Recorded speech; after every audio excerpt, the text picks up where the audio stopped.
اللہ تبارک و تعالی جل جلالہ وعم نوالہ واتم برہانہ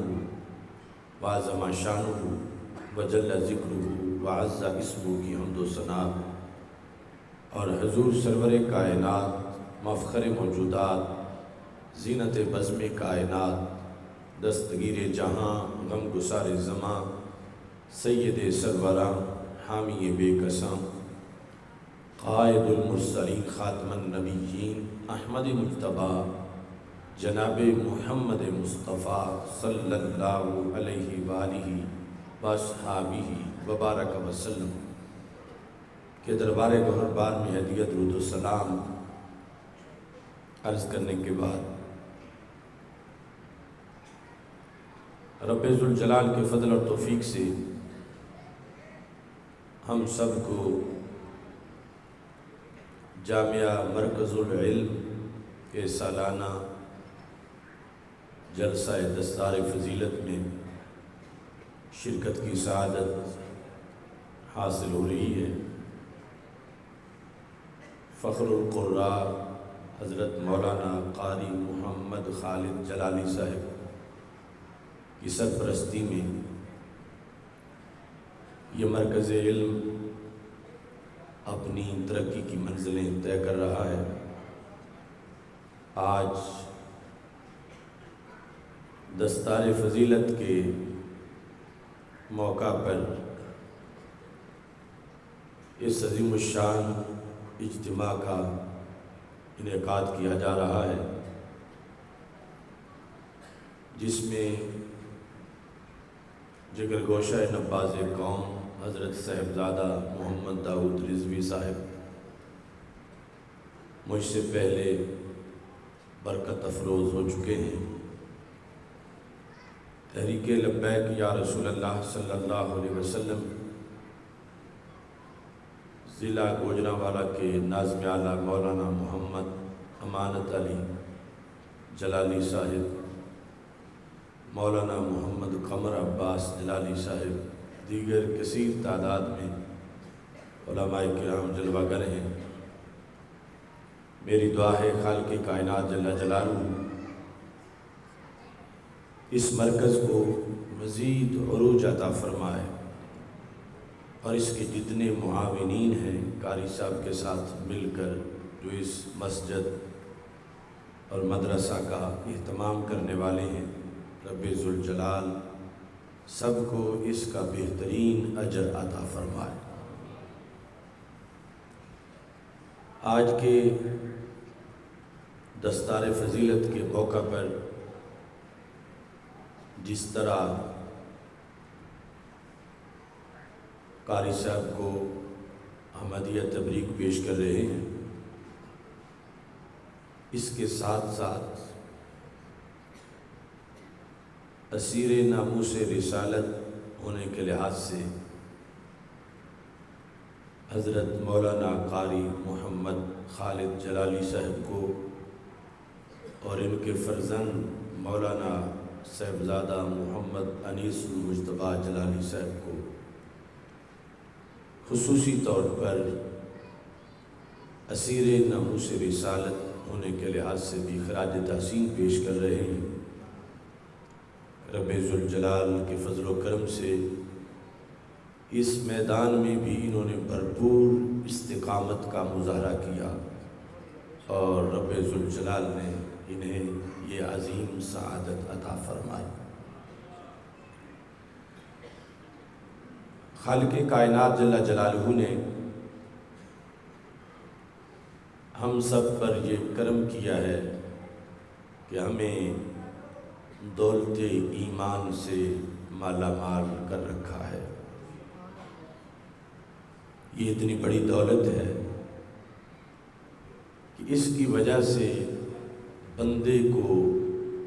دوہری زندگی میسر آتی ہے۔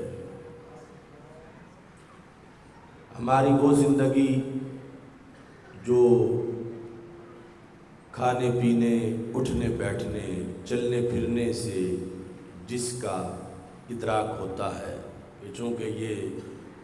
بول رہا ہے، کھا رہا ہے، پی رہا ہے، چل پھر رہا ہے، لہٰذا یہ زندہ ہے۔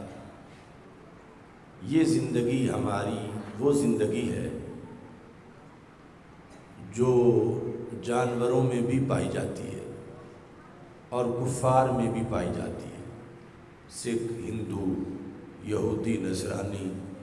وہ بھی کھاتے پیتے ہیں، چلتے پھرتے ہیں، اٹھتے بیٹھتے ہیں۔ یہ زندگی بہت بڑی نعمت ہے، لیکن اگر اس زندگی کے ساتھ قبول حق نہ ہو تو پھر اللہ اس زندگی کو موت قرار دے دیتا ہے، اور اگر اس زندگی کے ساتھ ساتھ بندہ حق قبول کر لے تو اللہ اس کو ایک اور زندگی عطا فرما دیتا ہے۔ جانور تو جانور ہیں چونکہ وہ مکلف نہیں۔ انسان اگر حق قبول نہ کرے، آنکھیں اس کی ہوں، کان اس کے ہوں، زبان اس کی ہو،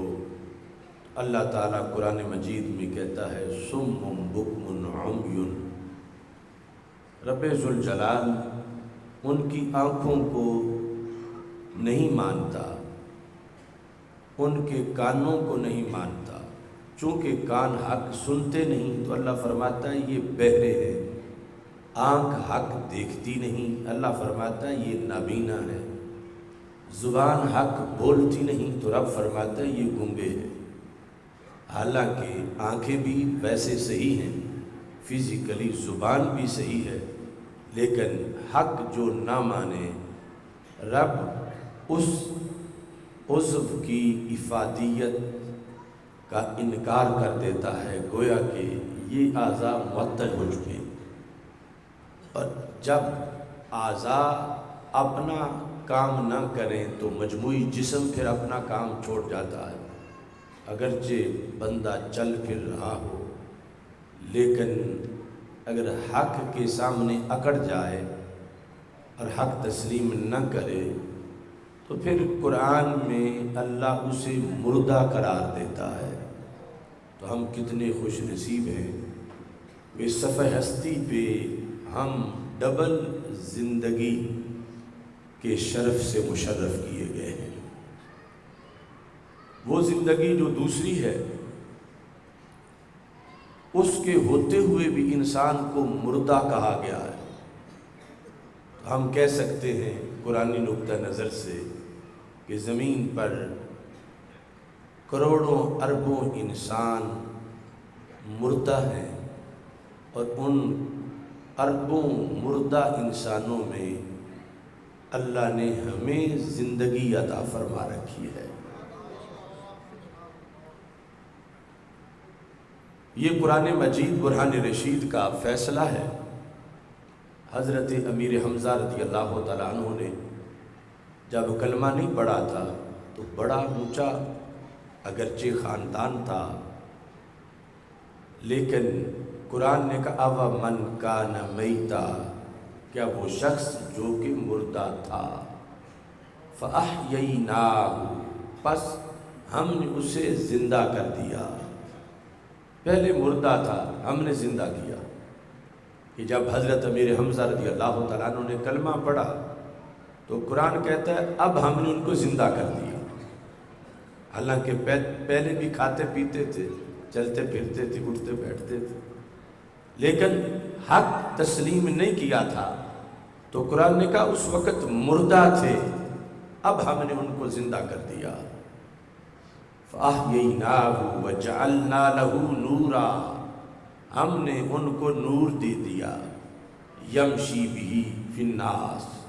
اس نور کے اندر وہ لوگوں میں چلتے پھرتے ہیں۔ اب ابو جہل کا ٹولہ ابو جہل سے دوستی کی وجہ سے انہیں ایک جیسا سمجھتا تھا۔ جب انہوں نے کلمہ پڑھا دوستی ٹوٹ گئی، ان کی فضیلت کے تذکرے ہونے لگے تو ابو جہل کے چیلوں نے کہا ایک جیسے ہیں، ان میں تو کوئی فرق نہیں۔ تو رب ذوالجلال نے فرمایا اتنا فرق ہے جتنا مردہ اور زندہ میں ہوتا ہے۔ ابو جہل اب بھی مردہ ہے اور حمزہ کو ہم نے زندہ کر دیا ہے۔ اب اس بات کی لذت محسوس کرنی چاہیے کہ اس وقت روئے زمین پر جو زندہ لوگ ہیں ان میں سے ہم کس قدر خوش نصیب ہیں کہ باقی چلتی پھرتی موبائل قبریں ہیں، اور ہم بھی صفت ہستی پہ وہ ہیں کہ جس کلمے سے حضرت امیر حمزہ زندہ ہوئے تھے اسی کلمے سے رب نے ہمیں بھی زندہ کر رکھا ہے۔ لا الہ الا اللہ محمد الرسول اللہ صلی اللہ علیہ وسلم، یعنی یہ کلمہ پڑھ لینا، اقرار کرنا، اسے ماننا، اس کے زیر سایہ زندگی بسر کرنا، یہ کوئی چھوٹی سی بات نہیں۔ غافل نہ ہو خودی سے کر اپنی پاسبانی، شاید کسی حرم کا ہے تو بھی آستانہ۔ یہودی، نصرانی، ہندو، سکھ، قادیانی، یہ سب کچھ مردہ ہے حکم قرآن سے، اور ہم زندہ ہیں، اور اس لیے قرآن انہیں مردہ کہہ کے جھنجھوڑتا ہے کہ وہ بھی زندگی چاہتے ہیں تو دروازہ بند نہیں ہے، آج بھی کلمہ پڑھ لیں تو انہیں بھی زندگی مل جائے گی، کتنی شان مل جائے گی کہ یہ دوہری زندگی ہے، اور یہ بڑی مضبوط اور قوی زندگی ہے کہ جس کی وجہ سے آپ دیکھیں کہ جب سانس رکتی ہے تو اس وقت تو وہ زندگی ختم ہوتی ہے جس کا مدار سانس پہ تھا، جو کافر میں بھی تھی، جو گھوڑے گدے میں بھی تھی، مگر وہ زندگی پھر بھی نہیں ختم ہوتی کہ جو کلمہ اسلام کی وجہ سے آئی تھی۔ اور یہ زندگی یعنی جو کلمے کی وجہ سے آئی، کلمہ تو نہیں چھینا، رب ذوالجلال سب کو دمے آخر ایمان سلامت رکھنے کی توفیق عطا فرمائے۔ تو جب اس کے ہوتے ہوئے روح نکلتی ہے تو پھر آگے سلسلہ ختم نہیں ہوتا بلکہ ایک لحاظ سے شروع ہوتا ہے۔ شاعر مشرق ڈاکٹر محمد اقبال نے کہا، تخم گل کی آنکھ زیر خاک بھی بے خواب ہے، کس قدر نشو و نما کے واسطے بے تاب ہے۔ تخم گل، پھول کا بیج۔ اقبال کہتے ہیں مسلمان کو قبر میں دفن کرنے کا مطلب یہ ہے کہ تم نے پھول کا بیج کاشت کر دیا، تو پھول کا بیج کاشت کرے تو مسئلہ ختم نہیں ہوتا، اصل تحریک تو شروع ہوتی ہے۔ تخم گل کی آنکھ زیر خاک بھی بے خواب ہے، پھول کے بیج کو مٹی کے نیچے نیند نہیں آتی، وہ جاگتا رہتا ہے، حالانکہ دفن ہو گیا ہے لیکن جاگ رہا ہے۔ تخم گل کی آنکھ زیر خاک بھی بے خواب ہے، کس قدر نشو و نما کے واسطے بے تاب ہے۔ سردیے مرقد سے بھی افسردہ ہو سکتا نہیں، خاک میں دب کر بھی اپنا سوز کھو سکتا نہیں۔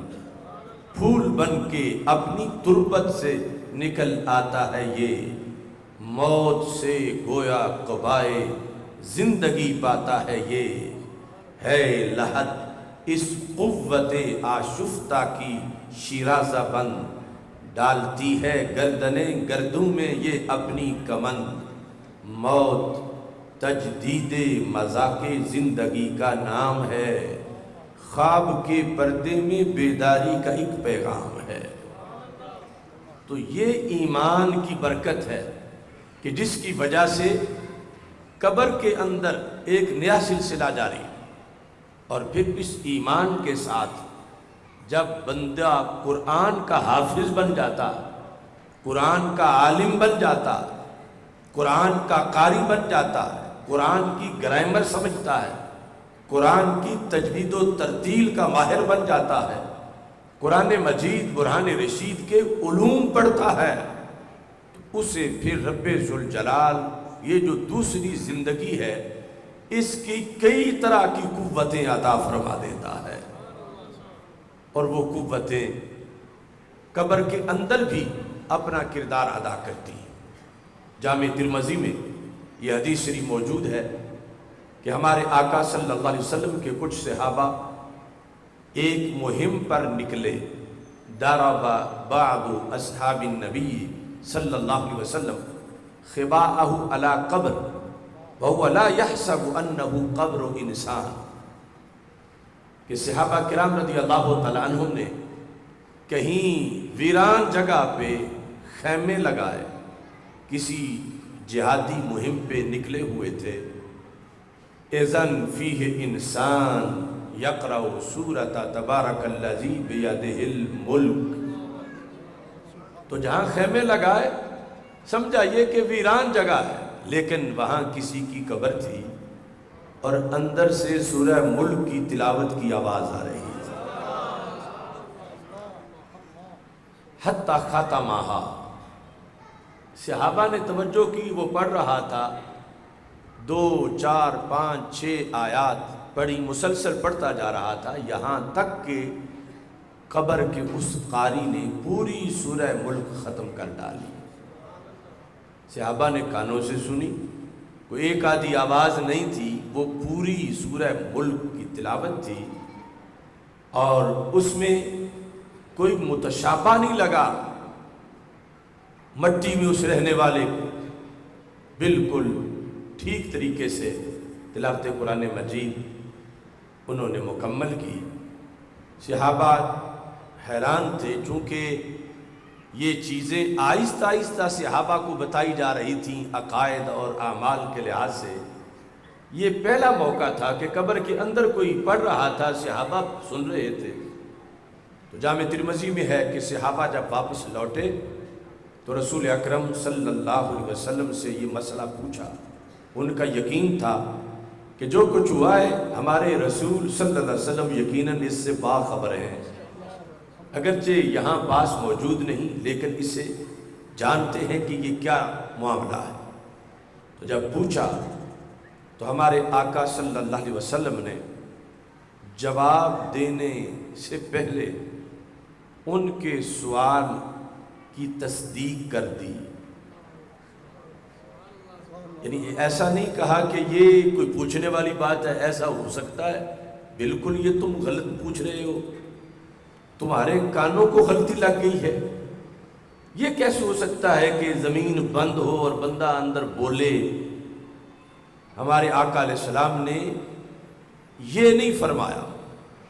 کہ صحابہ کے سوال کوئی مسترد کر دیتے، سرکار دو عالم نور مجسم شفیع معظم صلی اللہ علیہ وسلم نے سوال کو برقرار رکھ کے جواب دیا، یعنی ایسا ضرور ہوا اور یہ بالکل صحیح ہے، ایسا ہو سکتا ہے، لیکن کیوں ہوا، وجہ اس کی کیا ہے؟ ہی المانیہ ہی المنجیہ تنجی من عذاب اللہ۔ یہ سورہ ملک کا کمال ہے، جو دنیا میں پڑھے قبر میں بھی پڑھ لیتا ہے۔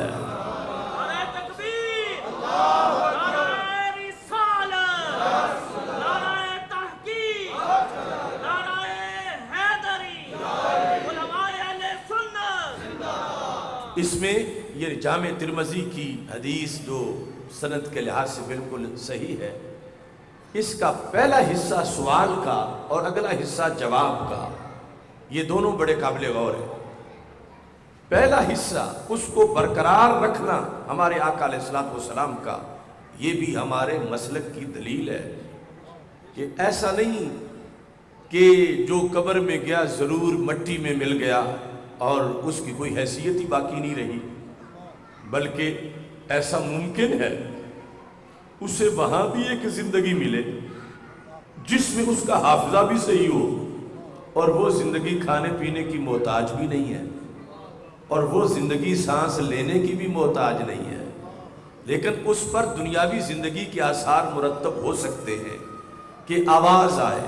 آواز پھر باہر سنائی بھی دے، سننے والا سن بھی لے، پڑھنے والے کو متشابہ بھی نہ لگے، زیر زبر کی غلطی بھی نہ ہو، تو ہمارے آقا صلی اللہ علیہ وسلم نے یہ سب کچھ برقرار رکھ کے کہ پڑھا صحیح پڑھا، سبب یہ ہے ہی المانیہ، یہ سورہ ملک اتنی قوت رکھتی ہے کہ جو بندہ دنیا میں پڑھتا ہے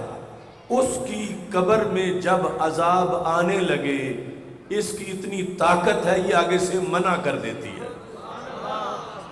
یہ منع کرنے والی صورت ہے، یعنی اتنی طاقت ہے، کہتے ہیں پیچھے ہٹ جا، اس نے تو مجھے دنیا میں ٹائم دیا تھا، یہ تو میرا قاری تھا، حافظ تھا، یہ مجھے پڑھتا رہا، تو کہاں آ گیا ہے، اے عذاب پیچھے ہٹ جا۔ تو سرکار فرماتے ہیں اس کی اتنی پاور ہے، یہ جب کہے پیچھے ہٹ جا تو عذاب اندر جانے کی طاقت نہیں رکھتا۔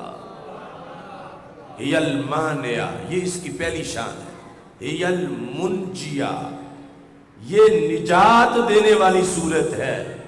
مشکل کشا حاجت روا صورت ہے کہ جس وقت عذاب پہلے آ چکا ہو اس کے آنے سے پہلے تو یہ نجات دیتی ہے، آئے ہوئے عذاب کو باہر نکال دیتی ہے۔ تو جب قبر میں عذاب آنے نہیں دیتی اور آئے ہوئے کو بھگا دیتی ہے تو پھر قبر والا مسرور ہو کے اس کا شکریہ ادا کرتا ہے اور تلاوت کرتا رہتا ہے۔ یہ مسلمان کے پاس قوتیں ہیں۔ اب ایمان کی شان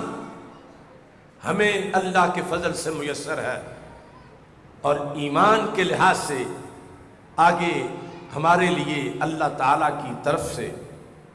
فرائض ہیں، واجبات ہیں، سنتیں ہیں، مستحبات ہیں، اور یہ ہمیں بتایا گیا کہ وہ زندگی جو جانوروں کی اور جو عام لوگوں کی ہے تم اس کے مقابلے میں خاص زندگی رکھتے ہو، تمہارے کارنامے بھی خاص ہونے چاہیے، یعنی مطلقاً یہ زندگی کہ دنیا میں پیدا ہوئے، بالغ ہوئے، شادی ہوئی، اولاد ہوئی، پھر ان کی شادیاں کی، پھر فوت ہو گئے، تو یہ تو کام کافر بھی کر رہا، یہ تو ہندو بھی کر رہا، یہ تو سکھ بھی کر رہا، تو مومن کو تو ایک اضافی زندگی دی گئی ہے اور اس زندگی کا کچھ اپنا تقاضا ہے۔ اس بیس پر وہ زندگی ہم سے تقاضا کرتی ہے کہ اس دین کو صرف قبول ہی نہیں کرنا، قبول کر کے صرف خود ہی عمل نہیں کرنا، بلکہ اس دین کو غالب کرنے کی کوشش بھی کرنی ہے۔ هو الذی ارسل رسولہ بالہدی ودین الحق لیظہرہ علی الدین کلہ ولو کرہ المشرکون، کہ وہ اللہ وہ ہے کہ جس نے اپنے رسول صلی اللہ علیہ وسلم کو ہدایت اور دین حق کے ساتھ بھیجا۔ کیوں بھیجا؟ تاکہ وہ اس دین کو ہر دین پر غالب کرے، اگرچہ مشرک اس کام کو ناپسند کریں، لیکن اس نے اپنی ڈیوٹی دینی ہے۔ یہ ہے غلبہ دین کا مشن جو مسلمان کو سونپا گیا ہے، کہ ہمارے رسول صلی اللہ علیہ وسلم کے آنے کا، میلاد مصطفیٰ صلی اللہ علیہ وسلم کا مقصد یہ ہے کہ آپ اس دین کو ہر دین پر غالب کریں، اور آپ کی امت اس دین کو ہر دین پر غالب کرنے کی جد و جہد کرے۔ اس بنیاد پر مسلمان کی زندگی ساری کی ساری امتحانات سے بھرپور ہے کہ اس نے اپنا دین ہر دین پہ غالب کرنا ہے، ہر دین۔ اب ہر دین اسلام کے سوا ہر دین، اگر ہوتا نا اس کام صرف کہ اپنا دین قبول کرو اور کسی کونے میں بیٹھ جاؤ اور اس پہ عمل کر کے زندگی گزار دو، تو پھر اگرچہ انفرادی عمل بھی بڑا مشکل ہوتا ہے، لیکن اتنے سے بندے کو چھٹی مل جاتی کہ اس نے اپنا تو سنبھال کے رکھا ہے، لیکن ہمیں ہوم ورک بحیثیت امت مصطفیٰ صلی اللہ علیہ وسلم یہ نہیں دیا گیا،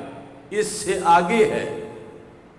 کہ خود جو دین قبول کیا ہے اسے دوسروں تک پہنچانا ہے، اور دوسرے دین جو باطل ہیں ان کو ختم کرنے کے لیے اپنا دین ان پہ غالب کرنا ہے۔ اب یہ مشکل کام ہے مزید کہ دوسروں کے دین پر اپنا دین غالب کرنا، لِیُظْہِرَہُ عَلَى الدِّینِ کُلِّهِ۔ اگر کسی ایک پر غالب کرنا ہوتا، مثال کے طور پر صرف یہود پر، صرف ایک باطل دین پر غالب کرنا اپنے دین کو ہماری ڈیوٹی ہوتی، تو پھر صرف یہودی ہمارے دشمن ہوتے کہ یہ چونکہ اپنا دین ہمارے دین پہ غالب کرنا چاہتے ہیں، لہذا ان کے خلاف سازشیں کرو، انہیں مارو، انہیں تنگ کرو، چونکہ یہ تو ہمارا دین مٹانا چاہتے ہیں۔ اور ہمیں قرآن کہتا ہے صرف ایک باطل دین نہیں، تم نے ہر دین پر اپنا دین غالب کرنا ہے۔ یہ شہادت گاہ الفت میں قدم رکھنا ہے۔ لوگ آسان سمجھتے ہیں مسلمان ہونا، کہ اپنا دین ہر دین پہ غالب کرنا ہے، ہر دین پر۔ تو پھر مومن ہو اور یہ سمجھے کہ میرا کوئی دشمن نہیں، تو یہ ممکن ہی نہیں، چونکہ اس کا مومن ہونا، اس نے اعلان کیا ہے، مومن ہو کر اعلان کیا ہے کہ میں اسلام کے سوا جو بھی کسی دین والا ہے، میں اس دین پر اپنا دین غالب کروں گا۔ یہ اس کا حلف ہے کلمہ پڑھنے کے ساتھ۔ اس بنیاد پر ہر باطل گروہ، فرقہ، ہر باطل مذہب، انہیں پتہ ہے کہ اسلام کا مطلب یہ ہے کہ اپنے سوا کسی اور دین کو سچا مانتے ہی نہیں، کیونکہ غالب تبھی کرنا ہے کہ باقی جھوٹے ہیں اور ان کا جھوٹ ختم کرنا ہے۔ اور اس میں مقصد انسانیت کی فلاح ہے کہ وہ کیوں جہنم کے رستے پہ پڑے ہوئے ہیں، خواہ مخواہ زندگیاں خراب کر رہے ہیں، ان کو اس رستے پہ لے آؤ جو سیدھا جنت جانے والا ہے۔ تو اس طرح اصل سب کی بہتری مقصود ہے، تو وہ باطل ادیان ان کے خاتمے کے ساتھ سب کو اسلام کی شاہراہ پہ لانا۔ لیکن جو باطل دین اپنائے ہوئے ہٹ دھرم اور ضدی ہیں، جب وہ مانتے نہیں تو پھر مخالفت کرتے ہیں، پھر عداوت کرتے ہیں، پھر اسلام سے دشمنی کرتے ہیں، پھر مسلمانوں پر ظلم و ستم کرتے ہیں۔ تو اس صورتحال کے اندر ایک مومن کی زندگی گزرتی ہے کہ اس نے اپنی طرف سے یہ کوشش کرتے رہنا ہے کہ اسلام غالب ہو جائے، اسلام غالب ہو جائے، اسلام غالب ہو جائے۔ اور ادھر سے طبی طور پر اس کو انہوں نے ناپسند کرنا ہے، تو اللہ فرماتا وَلَوْ كَرِهَ الْمُشْرِكُونَ، اگرچہ مشرک ناک چڑھائیں، تیوری بنائیں، تمہارے اس جد و جہد کو ناپسند کریں، تم نے ان کی طرف نہیں دیکھنا، تم نے اپنے رب کی لگائی ہوئی ڈیوٹی کی طرف دیکھنا ہے۔ هُوَ الَّذِي أَرْسَلَ رَسُولَهُ بِالْهُدَى وَدِينِ الْحَقِّ لِيُظْهِرَهُ عَلَى الدِّينِ كُلِّهِ، ہر دین پر اس دین کو غالب کرنا۔ اب یہاں سے آزمائش شروع ہوتی ہے کہ ایک یہ ہے کہ ہمارے پاس غلبہ کا کیا سامان ہے، اور دوسرا یہ کہ جو ہمارے پاس غلبہ کے لیے تیاری ہے، اگلے اس کے مقابلے میں کتنے تیار کھڑے ہیں۔ تو غلبہ کے لیے ہمارے پاس تیاری یہ ہے کہ ہم ایمان رکھتے ہیں، اور ایمان کے ساتھ جب قرآن و سنت کا علم آ جائے اور بندے کا عقیدہ صحیح ہے، تو پھر یہ وہ پاور ہے کہ جس کا مقابلہ کرنا ممکن ہی نہیں۔ تعلیم قرآن، تبلیغ دین، اس کے ذریعے سے، قرآن و سنت سے، اور یہ نہیں کہ شروع ہی جنگ اور قتال اسی سے ہے، نہیں۔ ہمارے آقا صلی اللہ علیہ وسلم نے حضرت مولا علی رضی اللہ تعالی عنہ کو جب خیبر کی طرف جھنڈا دے کر بھیجا، تو یہ ہدایت نامہ ان کو تھمایا، لَئِن يَهْدِيَ اللَّهُ بِكَ رَجُلًا وَاحِدًا خَيْرٌ لَكَ مِنْ حُمْرِ النَّعَمِ، علی جاتے ہی تلوار نہیں چلائیں گے، بلکہ پہلے تبلیغ کریں، ان کو سمجھائیں دین حق کا پیغام دیں، اور اگر تمہاری تبلیغ کے نتیجے میں ایک بندہ بھی راہ راست پہ آ گیا، رجلا واحدہ، تو کتنا ثواب ہوگا؟ فرمایا یوں سمجھو کہ جیسے پوری کائنات کے خزانے تمہارے ہاتھ میں تھے اور وہ سارے خزانے تم نے رب کے رستے میں صدقہ کر دیے ہیں۔ اس واسطے کا وجاہدہم بہی جہادن کبیرا، یہ اللہ کا فرمان ہے قرآن میں، جاہدہم، کفار کے مقابلے میں جہاد کرو، بہی، قرآن کے ذریعے سے۔ کون سا جہاد؟ جہادن صغیرہ نہیں، جہادن کبیرہ، بڑا جہاد، کہ قرآن پڑھو، قرآن کے علوم پڑھو، قرآن آگے بیان کرو، قرآن کی تشریح کرو۔ تو یہ مدرسہ سب سے بنیادی کردار امت کے اندر ادا کرتا آیا ہے کہ مدرسہ اور مسجد سے قرآن کی تعلیم جاری ہوئی، اور ہر زمانے میں اسے روکنے کی کوشش کی گئی، اور حکومتیں اور اقتدار اکثر مسجد کے ممبر سے ٹکراتے رہے صدیوں میں، اور مدرسہ سے ٹکراؤ جاری رہا، لیکن مدرسہ کا چراغ تند و تیز طوفانوں میں بھی جلتا رہا، جس کے نتیجے میں یعنی آج تک وہ دین سینہ در سینہ زمین پر سینکڑوں، ہزاروں، لاکھوں حاملین دین، کروڑوں اس کو لے کے چلتے آئے ہیں، اور اس وقت بھی تقریباً 2 ارب کے قریب وہ انسان ہیں جو اس دھرتی پر قرآن کی روشنی سے سینے منور لے کے دنیا میں پھر رہے ہیں۔ یہ تعلیم اتنا بڑا اس کا کردار ہے، قرآن و سنت کے لحاظ سے اتنی بڑی اس کی عظمت ہے، اور جن علاقوں میں قرآن پر پابندیاں لگیں، ماسکو کے اندر قرآن گھر میں رکھنا جرم تھا، یہ قریب کے زمانے میں، تو وہاں پر ناظرہ پڑھنے والے قرآن لوگ نہیں ملتے تھے، لیکن حافظ گلی گلی میں مل رہے تھے۔ ناظرہ پڑھنے والے اس لیے نہیں تھے کہ ناظرہ پڑھنا انہوں نے سیکھا ہی نہیں تھا، ان کے پاس قرآن ہی نہیں تھے، لیکن انہوں نے طے کر لیا کہ اگر حکومت روس کی قرآن گھر نہیں رکھنے دے گی تو ہم پھر بھی قرآن کی تحریک آگے چلائیں گے۔ مدرسہ بند ہو گیا، لیکن انہوں نے کہا ایمان تو باقی ہے، تو پھر سبزی فروش سبزی بھی بیچتا ہے، قرآن حفظ بھی کراتا ہے، ایک کمہار برتن بھی بناتا ہے، پاس بیٹھے ہوئوں کو قرآن بھی یاد کراتا ہے، ایک کاشتکار ہل بھی چلاتا ہے، ساتھ قرآن بھی یاد کراتا ہے۔ تو اس طرح بھی لاکھوں حافظ قرآن کے تیار کر کے روس کے اس تسلط میں بھی، اس آخری عہد میں بھی امت نے بتا دیا کہ یہ قرآن کسی کے بند کرنے سے بند نہیں ہوتا، اللہ نے اس کی حفاظت کا ذمہ لیا ہے، اور اللہ کے فضل سے یہ قرآن صبح قیامت تک اپنا کردار ادا کرتا رہے گا۔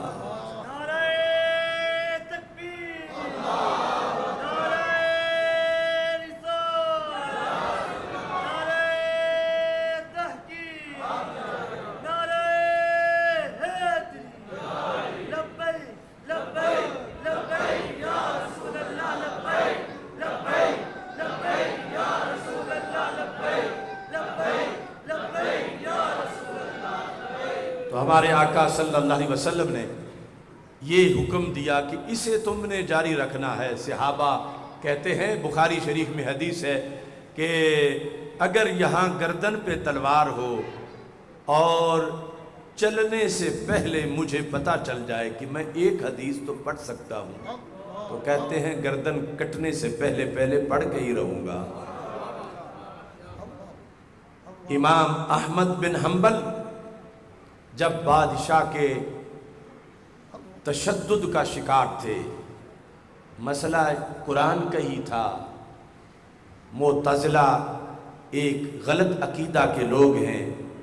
پڑھتے تو کلمہ ہمارے والا ہے، اسلام والا ہے، لیکن ان کا یہ جو غلط عقائد تھے اس میں یہ تھا، وہ کہتے تھے قرآن بھی ایک مخلوق ہے، اور اہل سنت کہتے تھے مخلوق نہیں، یہ خالق کا کلام ہے۔ چونکہ اللہ کا کلام ہے تو یہ حادث نہیں، یہ قدیم ہے، اور جو چیز مخلوق ہو وہ حادث ہوتی ہے، پہلے نہیں تھی پھر پیدا کی گئی۔ اس پہ جھگڑا تھا، یہ جھگڑا اقتدار میں جو لوگ تھے ان کا عقیدہ یہ تھا قرآن مخلوق ہے، اور علماء حق مسلمان جو تھے ان کا عقیدہ تھا مخلوق نہیں ہے، یہ اللہ کی صفت ہے، اور اللہ مخلوق نہیں، اس کی یہ صفت قدیم ہے۔ اس پہ اختلاف جب طویل ہو گیا تو حضرت امام احمد بن حنبل کو رمضان المبارک میں گرفتار کر لیا گیا، اور آپ کو کوڑے مارے گئے، اور کوڑا ایک اتنا زبردست تھا کہ اگر ہاتھی کو لگے تو اس کی پیٹھ بھی زمین کے ساتھ لگ جائے، وہ کوڑے امام احمد بن حنبل کو مارے گئے، لیکن آپ اپنے موقف پہ ڈٹے رہے کہ قرآن اللہ کا کلام ہے اور یہ مخلوق نہیں ہے۔ ایسی صورتحال میں اب وہ پڑھنا پڑھانا اور سارے دینی سرگرمیاں ان پہ پابندیوں کے زمانے میں امام احمد بن حنبل گھر میں محصور تھے ایک قسم کے، کہ اندلس سے ایک شخص دین پڑھنے چل پڑا، اتنی دور سے چلتے چلتے بغداد شریف جہاں امام احمد بن حنبل رہا کرتے تھے وہاں پہنچ۔ اس آنے والے کا نام بقی بن مخلد تھا، جس کو دنیا ایک بہت بڑے امام اور حافظ الحدیث کے لقب سے یاد کرتی ہے۔ امام ذہبی نے تفصیل کے ساتھ ان کے حالات لکھے ہیں۔ امام بقی بن مخلد اسٹوڈنٹ کی حیثیت سے بغداد شریف پہنچے تو لوگوں سے پوچھنا شروع کیا کہ وہ امام احمد بن حنبل کہاں رہتے ہیں، میں ان سے پڑھنا چاہتا ہوں۔ تو صورتحال یہ تھی کہ جو ان کا ایڈریس بتائے وہ بھی ایجنسیوں کی نظر میں آ جائے کہ یہ لوگوں کو امام احمد بن حنبل کے پاس بھیجتا ہے، تو بڑی مشکل سے انہیں پتہ چلا۔ تو امام بقی یعنی دین حق کا ایک متلاشی طالب علم امام احمد بن حنبل کے گھر کے دروازے پر جا پہنچا،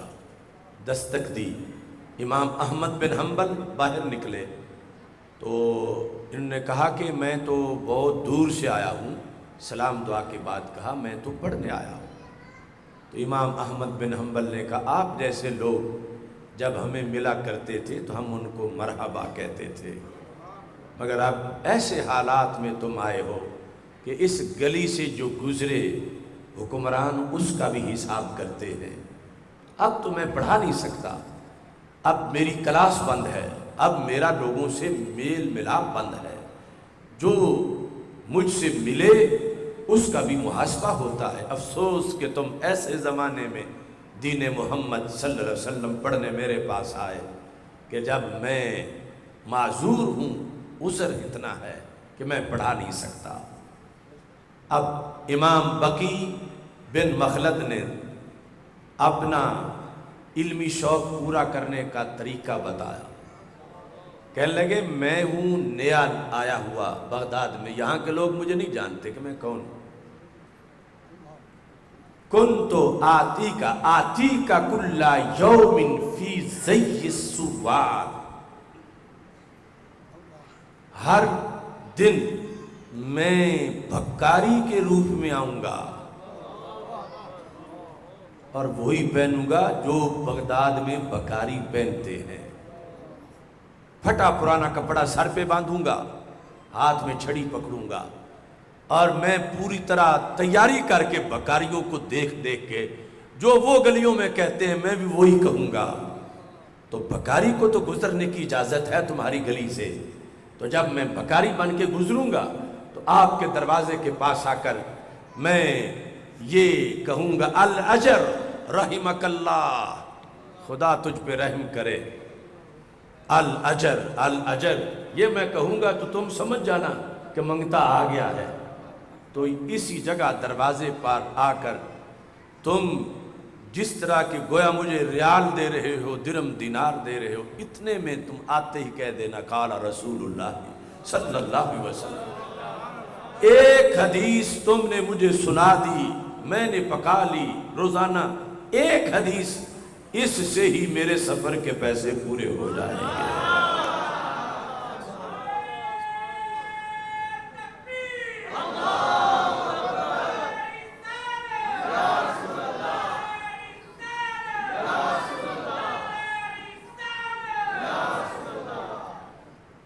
یہ دین اس طرح بھی آگے بڑھا۔ اب بادشاہ کی ایجنسیاں سارے پہرے لگے ہوئے ہیں، تو یہ پھٹا پرانا سر پہ پگڑا سا باندھ کے گزرتے ہیں، اور الاجر الاجر رحمک اللہ کہتے کہتے درہم دو دینار دو مجھے حدیث یار دو، درہم دو دینار دو، یہ آوازیں دیتے دیتے گزرتے ہیں۔ تو ایک دن یہ بھی امام بقی بن مخلد بن چکے تھے۔ اس طرح مسلسل یہ دین، اس کی تعلیم کے لیے اتنی کوششیں، اتنی مشکلات، چونکہ باطل قوتیں سمجھتی ہیں کہ اگر قرآن سے ان کو دور کر دیا جائے تو پھر یہ ہمارا آسانی سے شکار بن جائیں گے، اور قرآن کے ساتھ رہیں گے تو پھر یہ کسی کو ہاتھ نہیں رکھنے دیں گے۔ ان کی کوشش ہے کہ وہ قرآن سے لوگوں کو دور ہٹائیں، دور بھگائیں، اور ادھر حق والوں کی ڈیوٹی ہے کہ گلی گلی میں درسگاہ بنائیں اور قرآن پڑھائیں بچوں کو۔ اور یہ قرآن بلندی دیتا ہے، یہ انسانوں کو اونچا کرتا ہے، اور یہ جہاں آ جاتا ہے اللہ کے فضل سے وہاں پر تازگی آتی ہے، بہار آتی ہے، نکھار آتا ہے۔ تو اس ذریعے سے آگے دین کو غالب کرنے کی نیت سے پڑھنا اور دین کو غالب کرنے کی نیت سے پڑھانا، یہ وہ مشن ہے جس کو نبوی مشن کہا جاتا ہے۔ ایک تو یہ ہے نا کسی کی نیت یہ ہو کہ حافظ بنوں کہ زندگی بھی گزارنی ہے، کہیں سے تنخواہ ملے گی، کوئی میرا وظیفہ ہوگا۔ شریعت اس نیت کو ممنوع قرار دیتی ہے۔ شریعت کہتی ہے دین پڑھو کہ یہ درد ہو کہ معاشرے میں اندھیرا کیوں ہے، میں نے نور حاصل کرنا ہے کہ سویرا کروں۔ میں اس لیے پڑھنا چاہتا ہوں کہ میں رسم و رواج مٹا کر سنت مصطفیٰ علیہ السلام کے جھنڈے لہرانا چاہتا ہوں۔ جو لوگ بے خبر ہیں اور جہالت کی وجہ سے آنکھیں ان کی بند ہیں، اور سامنے گلی گلی میں کنویں بنے ہوئے ہیں اور لوگ ان میں گر کر تباہ و برباد ہو رہے ہیں، میں اس لیے پڑھنا چاہتا ہوں کہ میں ایسا انتظام کروں علم و حکمت کا کہ جس کی وجہ سے کوئی بھی کنویں میں نہ گرے، اور سیدھی سڑک جو شہر شفاعت نگر مدینہ منورہ کی ہے اس پہ چلتے چلتے جنت میں پہنچ جائیں۔ یہ ہے وہ جذبہ جو اسلام ایک سٹوڈنٹ کو دیتا ہے، ایک عالم، ایک حافظ، ایک قاری کو دیتا ہے، اور پھر اس جذبے پر نتیجہ یہ نکلتا ہے کہ اگر کوئی حافظ بن کے آگے حافظ بنائے، قاری بن کے آگے قاری بنائے، عالم بن کے کتابیں لکھے، فتویٰ دے، اور ہزاروں لوگوں کے عقیدوں پر پہرا دے، یہ تو ایک کامیاب عمل قرار پائے گا ہی۔ لیکن سرکار فرماتے ہیں اگر اچھی نیت لے کر اس کلاس میں داخل ہو گیا جو غلبہ دین کی کلاس ہے، اور ابھی پڑھ بھی نہیں پایا تھا، کوئی شاگرد ہونے تو دور کی بات ہے، ابھی پڑھ بھی نہیں پایا تھا کہ ادھر سے موت آ گئی، سرکار فرماتے ہیں یہ مشن ہی ایسا ہے کہ یہاں چل پڑنے والا ناکام ہوتا ہی نہیں۔ من جاءہ الموت وہو یطلب العلم لیحیی بہ الاسلام، جس بندے کو موت آئی اس کیفیت میں کہ وہ طالب علم تھا، ابھی دین کا سٹوڈنٹ تھا، فارغ بھی نہیں ہوا تھا، ہزاروں شاگرد بھی نہیں تھے، سینکڑوں کتابیں بھی نہیں لکھی تھیں، ابھی تو پڑھ رہا تھا، لیکن نیت کیا تھی؟ لیحیی بہ الاسلام، کہ وہ اس جذبے سے پڑھ رہا تھا کہ میں نے اسلام زندہ کرنا ہے۔ زمانے میں کفر کیوں ہے؟ ابھی تک اتنے لوگ اسلام سے ناواقف کیوں ہیں؟ ابھی تک اتنے لوگ دین سے بے خبر کیوں ہیں؟ اور جہاں اسلام ہے وہاں بھی فیشن کیوں ہے، رسم رواج کیوں ہے، افرنگ کا طریقہ کیوں ہے، ہندوؤں سکھوں کی عادتیں کیوں ہیں؟ میں پڑھنا چاہتا ہوں تاکہ میں ہر طرف نور پھیلاؤں، لیکن ابھی طالب علم تھا کہ موت آ گئی۔ تو ہمارے آقا صلی اللہ علیہ وسلم فرماتے ہیں بینہ و بین النبیین درجۃ واحدہ فی الجنہ، قیامت کے دن اس کی اتنی سیٹ اونچی ہوگی اس طالب علم کی جس کی نیت غلبہ دین ہے، جس کی نیت اسلام زندہ باد ہے، اس کو کتنا ثواب ملے گا۔ میرے آقا صلی اللہ علیہ وسلم فرماتے ہیں اس میں اور انبیاء کرام علیہ السلام میں صرف ایک درجے کا فرق باقی رہ جائے گا، ایک درجۃ واحدہ، ایک درجہ، اگرچہ وہ ایک درجہ بھی اتنا بڑا ہے جتنا زمین سے آسمان اونچا ہے، ایک درجہ جنت کا اتنا بڑا ہوتا ہے، لیکن یہ دیکھو کراس کتنے درجے کر گیا، کتنے جنتیوں سے آگے نکلا، کتنے صالحین سے اونچا چلا گیا، کس بنیاد پر؟ حالانکہ ابھی تو پڑھ کے اس نے کی کچھ نہیں، ابھی تو نہ کتاب لکھی، نہ فتویٰ دیا، نہ خطبہ دیا، کیوں؟ کہ اس کی نیت تھی دین کو غالب کرنے کی، جو رب نے ڈیوٹی لگائی ہے، یہ علیحدہ بات اسے وقت ہی نہیں ملا، لیکن نیت تو یہ کر کے نکلا تھا۔ تو یہ ایسا سفر ہے کہ موت کا تو کوئی کام بھی بندہ کر رہا ہو پتہ ہی کوئی نہیں کب آ جائے، لیکن یہ وہ شعبہ ہے کہ جہاں موت آنے سے بھی بندہ ناکام نہیں ہوتا، پھر بھی کامیاب ہو جاتا ہے۔ اتنا بڑا مشن ہے، دین کو غالب کرنے کی نیت لے کر اپنی بساط کے مطابق چل نکلنا، اگرچہ اسے پتہ ہے کہ اندھیرے اتنے ہیں کہ میرا ایک بلب ان ساری اندھیروں کے مقابلے میں کیا کرے گا، لیکن پھر بھی ہمت نہیں ہار رہا، وہ پڑھ رہا ہے کہ میں نے روشنی کرنی ہے، تو فوت ہو گیا تو اتنا ہے۔ اور اگر خدا اس کو زندگی دے اور پھر وہ باطل سے ٹکرائے اور پھر اپنے غلبے کے لیے وہ ایک زبردست کردار ادا کرنے میں کامیاب ہو جائے، تو پھر قیامت کے دن ہمارے آقا علیہ السلام اس کو اپنا کتنا پیار عطا فرمائیں گے۔ اس بنیاد پر یہ جو آخری امت ہونا ہے اس کا شرف بھی بہت بڑا ہے اور اس کی ذمہ داریاں بھی بہت بڑی ہیں۔ یعنی شرف تو واضح ہے نا کہ جب یہ امت آ گئی تو اب اور کسی امت کی گنجائش ہی نہیں بچی۔ کیوں؟ کون سی امت ہوگی جس میں صدیق اکبر سے بڑا کوئی صدیق ہو، فاروق اعظم سے بڑا کوئی فاروق ہو، عثمان غنی سے بڑھ کوئی نور والا ہو، حیدر کرار سے بڑھ کر کوئی شیر خدا ہو، جس میں کوئی حسن ہو، کوئی حسین ہو رضی اللہ تعالیٰ عنہما؟ اور کون سی امت ہوگی کہ جس کے اندر کوئی امام اعظم ابو حنیفہ ہو اور کوئی امام بخاری ہو؟ کون سی امت ہوگی جس میں غوث اعظم جیسے ولی ہو، داتا گنج بخش جیسے بے شبہ ہو؟ تو یہ آخری امت کا یہ شرف ہے، جس طرح بلا تشبیہ و تمثیل نبوت کے لحاظ سے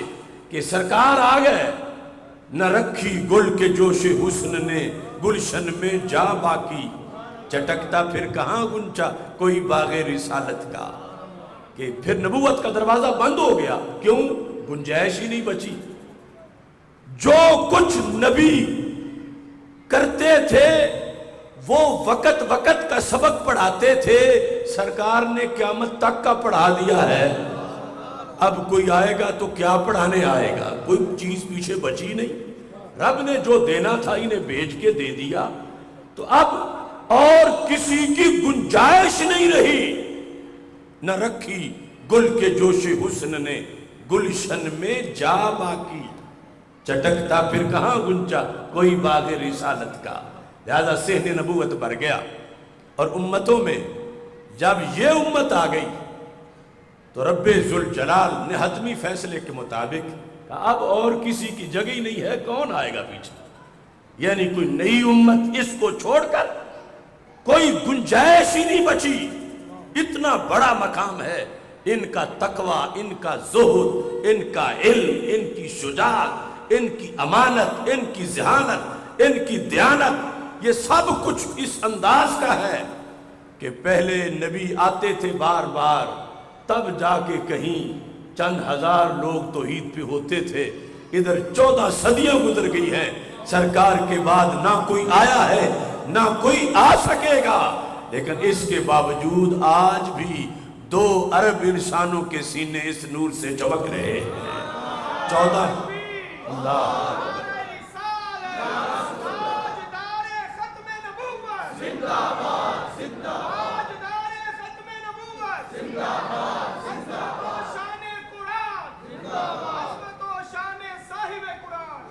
یعنی ادھر آیات پارے بک جاتے تھے، رکوع بک جاتے تھے، اور ادھر 14 صدیوں میں زیر بھی نہیں بکی، زبر بھی نہیں بکی۔ یہ اس امت کے آخری ہونے نے جو رب نے ان پر اعتماد کیا، وہ دیکھ رہا تھا کہ یہ سردار ہیں، سرداروں والے کام کریں گے، تو رب ذوالجلال نے اس امت کو جو آخری بنایا تو ان کی یہ ڈیوٹی ہے کہ اب اپنے نبی صلی اللہ علیہ وسلم سے لے کر نور پھیلاتے رہیں گے، اندھیرے نہیں ٹکنے دیں گے یہ زمین پر۔ پہلے جب اندھیرا چھاتا تھا پھر نئے نبی آتے تھے، پھر اندھیرا ختم ہوتا تھا۔ 14 صدیوں میں اس امت نے ثابت کیا کہ جب بھی اندھیرا آیا ہے امت کا کوئی مجاہد مجدد الفسانی جیسا ٹکرایا ہے اور اس نے اندھیروں کو بھگایا ہے۔ یہ اس امت کا کردار، اس پر ہمارے آقا صلی اللہ علیہ وسلم نے یہ فرمایا، غیب کی خبر دیتے ہوئے فرمایا یحمل ھذا العلم من کل خلف عدولہ، فرمایا میں نا امید نہیں ہوں، میری امت کی ہر نئی جنریشن اس میں میرے وارث ضرور ہوں گے جو میرا علم حاصل کریں گے، یعنی علم دین۔ یحمل ھذا العلم من کل خلف عدولہ، ہر نئی جنریشن میں میرے ورثاء ہوں گے۔ وہ کیا کریں گے؟ یعنی جب ان کے پاس علم آ جائے گا آگے کردار ان کا کیا ہوگا؟ ینفون عنہ تحریف الغالین وانتحال المبتلین وتأویل الجاہلین۔ یہ صحیح سند کے ساتھ ہمارے آقا علیہ السلام نے فرمایا کشمکش جاری رہے گی لیکن میری امت اندھیرے ٹکنے نہیں دے گی، اندھیرے بار بار آئیں گے۔ اسلام کی اندرونی محاذ سے بھی حملے ہوں گے، بیرونی سے بھی، اور فرمایا جو میرے وارث ہیں وہ ہر وقت برسر پیکار ہوں گے۔ کون کون سے حملے؟ فرمایا ایک حملہ ہوگا غالیوں کا، غالیوں کا۔ غالی کہتے ہیں کہ جو اوور کلیور ہو، دماغ اس کا بڑا تیز ہو، ہوشیار ہو، چالاک ہو، موجودہ زمانے میں جاوید غامدی جیسا ہو، غامدی جیسا۔ ینفون عنہ تحریف الغالین، ہر زمانے میں سرکار فرماتے ہیں غالی لوگ نام نہاد روشن خیال میرے دین میں تحریف کریں گے، اور ہر زمانے میں میرے وارث اس تحریف کا پردہ چاک کریں گے، نفی کریں گے، تحریف کی نفی کریں گے، دنیا کو بتائیں گے اتنا تو دین ہے، یہ اس نے بدلا ہوا ہے۔ یہ ہر زمانے میں میرے وارث پیدا ہوں گے۔ ینفون عنہ تحریف الغالین وانتحال المبتلین، مبتل کا حملہ بھی دین پر ہوگا۔ وہ کیا ہوگا؟ وہ ہیلہ سازی، واضح تحریف نہیں، ہیلہ سازی۔ ہیلہ سازی کے ذریعے سے دین کی اصل تعلیمات کو چھپانا اور ہیلہ سازی کا سکہ چلانا۔ تو سرکار فرماتے ہیں جو میرا وارث ہوگا وہ اس ہیلہ سازی کا پردہ بھی چاک کرے گا۔ وَتَأْوِيلَ الْجَاهِلِينَ، فرمایا کچھ حملے جاہل لوگ کریں گے. جاہل لوگ وہ کیا کریں گے؟ وہ دین کی غلط تشریح کریں گے، دین کی غلط تعویل کریں گے، دین کی اپنی رائے کے مطابق، اپنی سوچ کے مطابق وہ اس کی تعویل کریں گے. تو ایک ٹولہ جو پہلا ہے وہ ہے لبرل، سیکولر یا فکری آوارہ گرد لوگوں کا. دوسرا ہے علماء سوء کا، وہ انتحال المبتلین. اور تیسرا ہے جاہل لوگوں کا، جو ہیں جاہل مگر چاہتے یہ ہیں کہ ہم جو کہیں دین اسے مانا جائے، جو ہم کہیں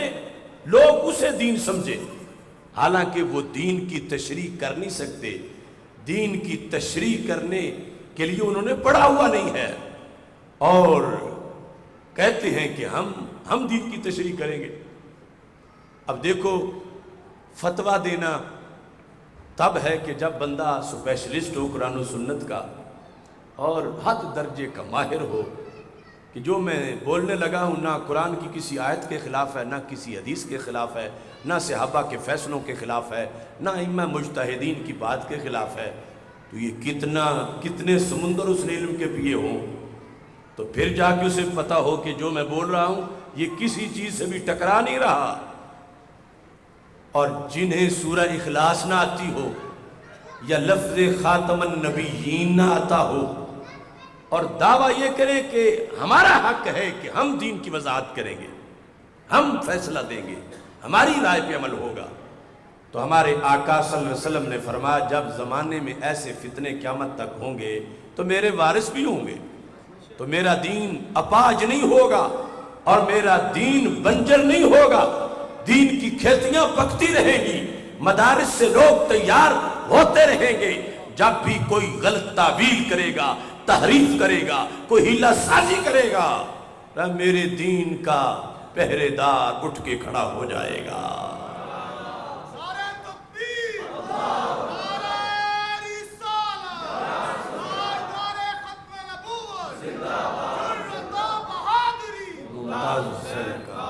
اب دیکھیے یعنی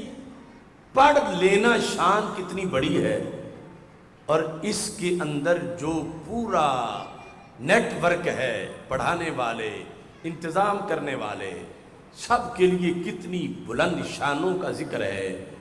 اور اس کے ساتھ آزمائش ہے، ابتلا ہے. اسی حدیث سے ادھر ولو کرہ المشرکون، اللہ فرماتا مشرکین چوں چوں کرتے رہے، تم اپنا کام کرو.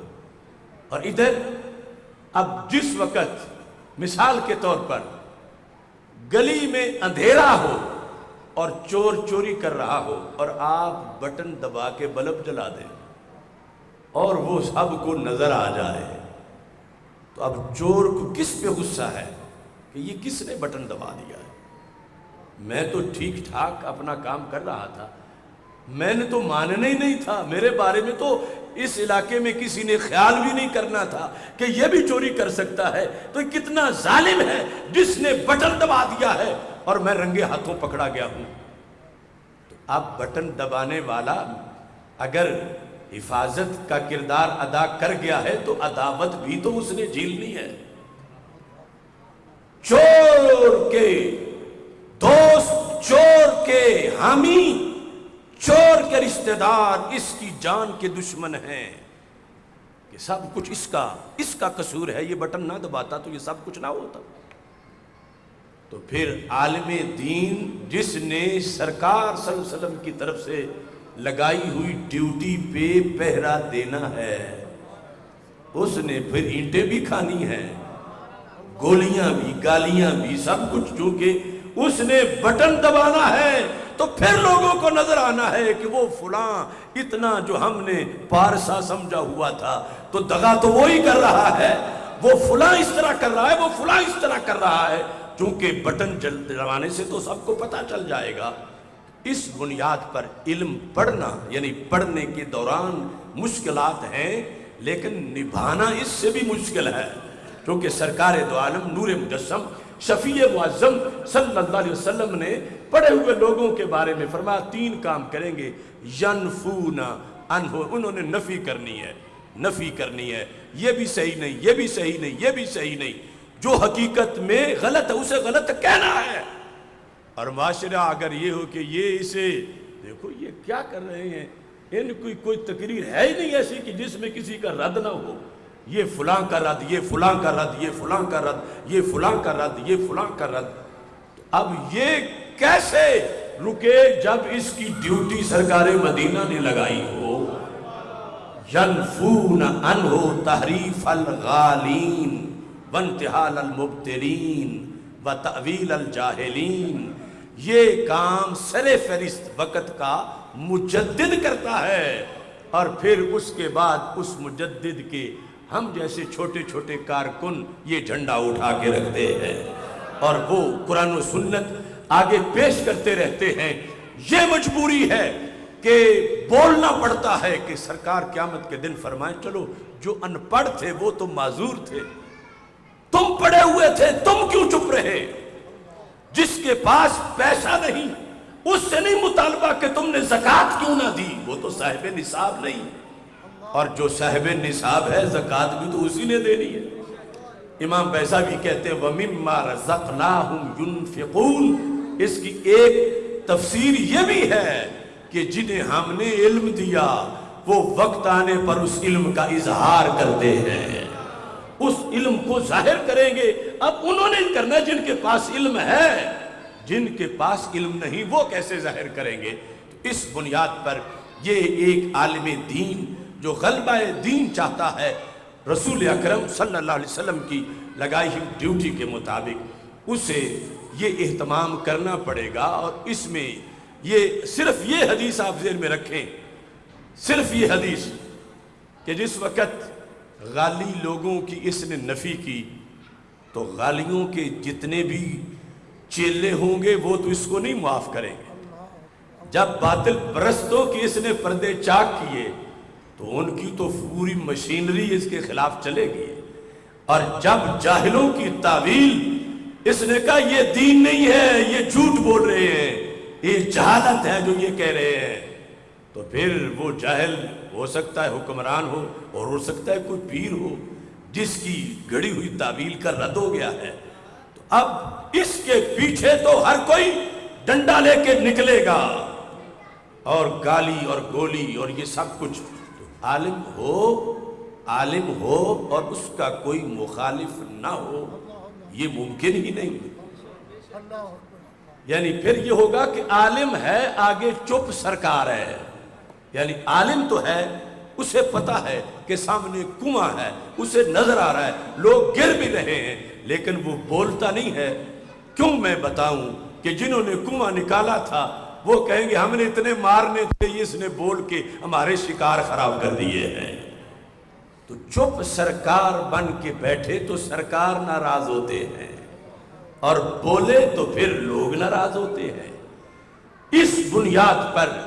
ایک عالم دین کا مزاج ایسا ہونا چاہیے کہ اسے نہ گولیوں کی پرواہ ہو نہ گالیوں کی پرواہ ہو، وہ اپنا معاملہ اپنے رب سے صحیح رکھے اور اپنی لائن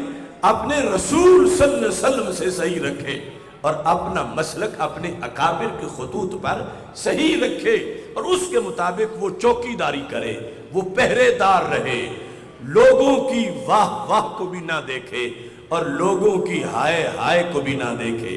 وہ اس مشن پر چل کر پھر اس کے لیے میرے آقا علیہ السلام کا فرمانا علماء امتی کانبیاء بنی اسرائیل، کہ میری امت کے علماء تبلیغ دین میں وہی کردار ادا کرنے والے ہیں جو بنی اسرائیل کے نبی اپنا کردار ادا کرتے تھے۔ تو یہ فضیلت اور اس کے تقاضے ہیں، اور یہ مدارس کا پیغام ہے، اور یہ خصوصیت ہے مدرسہ کی کہ یہاں سے ایسے مزاج تیار ہوتے ہیں کہ اب اتنی دنیا ایڈوانس ہو گئی ہے لیکن پھر بھی یہاں کے نکلے ہوئے لوگ، یعنی یہاں سے پڑھ کے تیار ہوئے لوگ مزاج کے آج بھی صفہ والے نظر آتے ہیں۔ اگرچہ جدت کہیں کافی آئی لیکن پھر بھی یہ ایک برکت ہے، اور اس بات کو محسوس کیا حکیم احمد شجاع جو پنجاب لیجسلیٹو اسمبلی کے سیکرٹری جنرل تھے جب ابھی پاکستان نہیں بنا تھا۔ احمد شجاع نے اپنی کتاب خون بہا میں یہ لکھا، کہتے ہیں میں جب ریٹائرڈ ہوا تو میں نے پاک پتن شریف میں ایک مدرسہ کو سکول میں تبدیل کر دیا۔ میری رائے تھی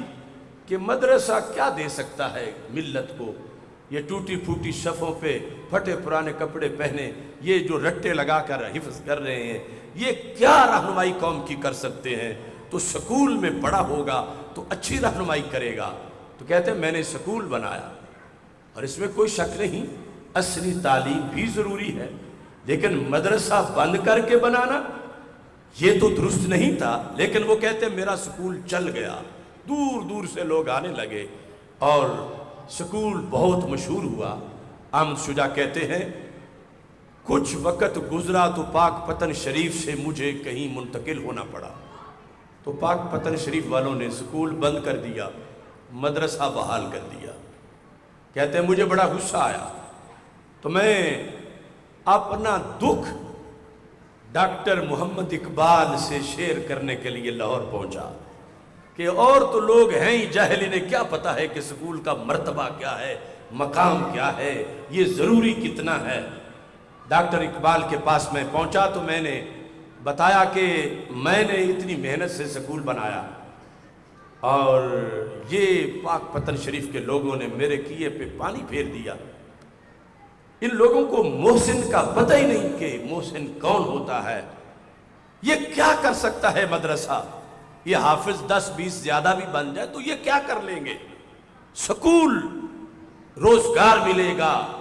اور اس وقت یعنی ہند متحدہ ہندوستان، کہ میں تو ترقی چاہتا ہوں کہ مسلمان ترقی کریں، اور یہ دیکھو انہوں نے کیا کیا۔ تو کہتے ہیں حکیم احمد شجاع کہ میں جب مسلسل اپنا درد بکھیر رہا تھا تو اقبال کی آنکھیں بند تھیں، اور اقبال بڑی افسردگی سے ٹھنڈی آہیں لے رہے تھے، اور مجھے یہ یقین ہوتا جا رہا تھا کہ جو میری داستان ہے اقبال کے سینے سے پار گزر گئی ہے۔ اقبال ابھی جب بولیں گے تو میری حمایت میں بولیں گے، اور پاک پتن شریف کی ان لوگوں کی مذمت میں کوئی شعر لکھیں گے یا کم از کم کچھ تو ان کو کہیں گے۔ کہتے ہیں جب میری داستان ختم ہوئی تو اقبال نے آنکھیں کھولی، تو اقبال نے کہا احمد شجاع یہ جو تو سوچ لیے پھرتا ہے کبھی میری بھی یہی ہوتی تھی، لیکن اب میں نے تو اس سے توبہ کر لی ہے، جب سے میں یورپ سے ہو کے آیا ہوں یہ تیرے والی سوچ سے میں نے توبہ کر لی ہے۔ احمد شجاع یاد رکھو، اگر تم چاہتے ہو کہ جس طرح اندلس میں الحمرا کے سوا مسلمانوں کا کوئی نشان نہیں بچا، سب کچھ مٹ گیا ہے، اگر یہ چاہتے ہو کہ ہندوستان میں بھی دلی کے لال قلعہ اور آگرہ کے تاج محل کے سوا اسلام کا ہر نشان مٹ جائے، تو پھر مدرسہ بند کر دو اور سکول شروع کر لو۔ اور اگر چاہتے ہو کہ اسلام تمہیں بر صغیر کی ہر گلی میں نظر آئے، تو احمد شجاع یہ یاد رکھ، یہ کام سکول کا بابو نہیں کر سکتا، یہ کرے گا تو مدرسے کا حافظ ہی کرے گا۔ وہ اپنی ضرورت ہے سکول بناؤ، لیکن تم یہ کہتے ہو کہ یہ کیا کریں گے، یہ کیا کریں گے۔ اقبال نے کہا اگر دین کی نشانیاں ڈھونڈنی ہے کہ گلی گلی میں مسجد ہو، گلی گلی میں داڑھی ہو، گلی گلی میں امامہ ہو، گلی گلی میں اسلام کے نشان ہو، فرمایا سکول کے پڑھے ہوئے یہ نہیں تجھے کر کے دیں گے، یہ اگر اسلام تمہیں نظر آئے گا تو مدرسہ کا فارغ التحصیل ہوگا تو نظر آئے گا، ورنہ پھر اندرس والا حساب ہو جائے گا کہ ایک الحمرا ہے باقی سب کچھ مٹ گیا، تو بر صغیر میں بھی تجھے صرف یہ نظر آئے گا معاذ اللہ کہ کبھی مسلمان یہاں ہوتے تھے جنہوں نے آگرہ کا تاج محل بنایا، اور کبھی مسلمان تھے جنہوں نے دلی کا لال قلعہ بنایا، اور اب تو ہند میں آگرہ کے تاج محل کے خلاف بھی تحریک جاری ہے جو انتہا پسند ہندو ہیں کہ یہ مسلمانوں کی علامت ہے، اس سے تم گراتے کیوں نہیں؟ یعنی یہ چیزیں یہاں تک ادھر دشمن پہنچ چکے ہیں، اور ادھر ہمارے لیے مختلف آزمائشیں ہیں۔ اب کبھی مدرسہ ریفارمز آ رہی ہیں کہ مدرسہ کو یہ کرو، مدرسہ کو یہ کرو، مدرسہ میں یہ کرو۔ اب دیکھو کتنا بجٹ ہے سالانہ سکولز، کالجز، یونیورسٹیز کا۔ ہم اس کے خلاف نہیں، وہ ضروری ہے، سب کچھ چاہیے، لیکن تقابل تو کرو کہ رب کی کتاب کے لیے تم نے بندوبست کیا کیا ہے، اور دوسری طرف اپنے کاروباروں کے لیے جو بھی علوم ہے کیا بندوبست ہے۔